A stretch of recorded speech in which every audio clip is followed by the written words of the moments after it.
Good evening everyone, সকলে কেমন আছো? আমি তো ভালোই আছি। দেখো এখন সন্ধ্যেবেলায় আমি একটু মালপোয়া বানাচ্ছি। বেশ অনেকদিন ধরে মালপোয়া খেতে ইচ্ছে করছে, তাই ভাবলাম যে আজকে বানিয়ে ফেলি। তাই সব রেডি করে নিয়েছি। এখানে সুজি, ময়দা, চিনি একসাথে মিশিয়ে নিচ্ছি, আর এর মধ্যে একটু সামান্য নুন দিয়েছি। আর এবার দেবো এই যে লিকুইড দুধ রয়েছে এখানে, আর কিছুটা দেবো গুঁড়ো দুধ, তাহলে টেস্টটা আর একটু ভালো হবে। এই যে লিকুইড দুধ আর গুঁড়ো দুধ দেবো। দুধ দিয়ে তো আমার ব্যাটারটা করা হয়ে গেছে, দেখো এই যে এরকম থিকনেস। এখন কড়াইতে তেল দিই, তারপরে একেবারে ভাজার সময় তোমাদের দেখাবো।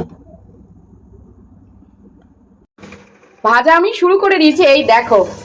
আগেও বেশ কটা করেছি, এটা পরে দিচ্ছি। এই যে এদিকে দেখো কটা করেছি, আর এই যে বেশ সুন্দর কিন্তু ফুলছে। আর এই প্রথমবার আমি করলাম, মানে জীবনে প্রথমবার আমি মালপোয়া বানাচ্ছি, কিন্তু প্রথমবারেই আমি একদম সাকসেসফুল।